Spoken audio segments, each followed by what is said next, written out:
I'm Chris with iPhone in Canada with a review of the LEGO Fusion Create and Race game. Now, if you're subscribed to me, you'll know I did a review of the LEGO Fusion Town Master game. If not, there'll be an annotation here to check it out.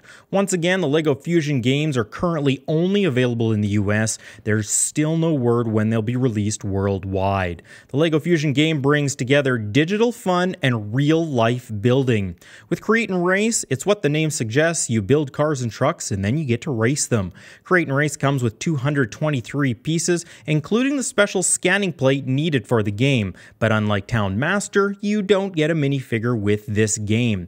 The play mechanics of Create and Race are also a lot different than Town Master. In this game, you build your vehicle digitally on your mobile device. So, you have all the pieces you get in the set on the right-hand side of the screen, and your vehicle frame on the left. You use the touch screen to place the pieces and build your vehicle. Now, this can be a challenge. It's not always easy to get the pieces in the right place or turn them in the right direction.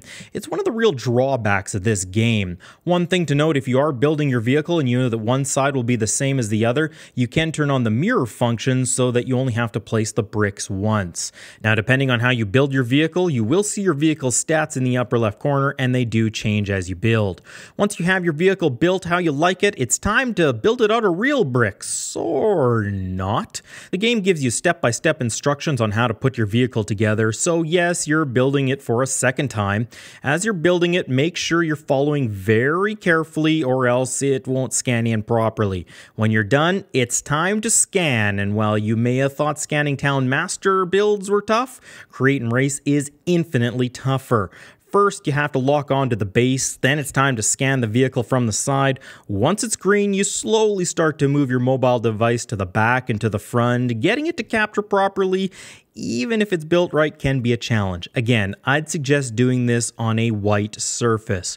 Once you have the three circles green along the bottom, your vehicle is in the game and you can race it. Or you could do things much simpler and faster and forget about building the vehicle. Yep, you don't need to build it out of real Lego blocks. You can simply tap through and forgo the scanning. So really, you don't need to build the vehicle at all. And building the vehicle adds nothing that I've found to the game. Another drawback for a game that Lego is advertising as combining building, using real blocks, and playing with them virtually. Sure, the vehicle looks nice when built, but that's all it's really good for. At least in Town Master, you had to build the buildings so that you could scan them into the game. Now, I understand when building a vehicle, it would be extremely difficult to scan it in properly if you didn't first have it done virtually, but it's still a real shame in my opinion. Once in the game, it's time to race. There are 3 different racing zones. Only the first one is unlocked when you start. To unlock the others, you need to collect studs, your virtual money. Within each zone, there are 3 different challenges: your basic race, a battle mode, and a stunt mode.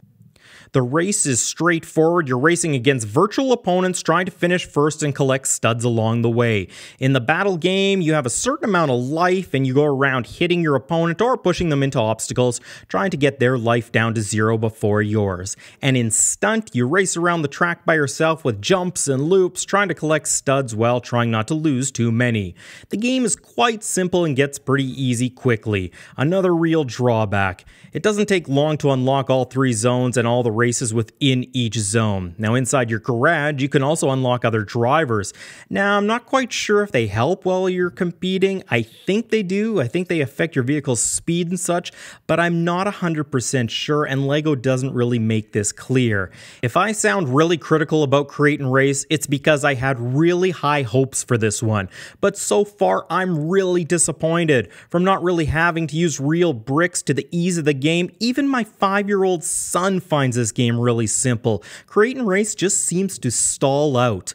Out of all the LEGO Fusion games, I think this one has the most potential for updates and increased fun, but as of right now, it's not all that great, and I enjoy Town Master a lot more. If you enjoyed this video, a like would be appreciated. It helps me grow this channel. Also, feel free to leave a comment. I love to hear from you. Also, feel free to subscribe. That way you won't miss any of my future videos and giveaways. For more daily Apple and iOS news, make sure you check out iPhoneincanada.ca. I'm Chris with iPhone in Canada. Thanks for watching.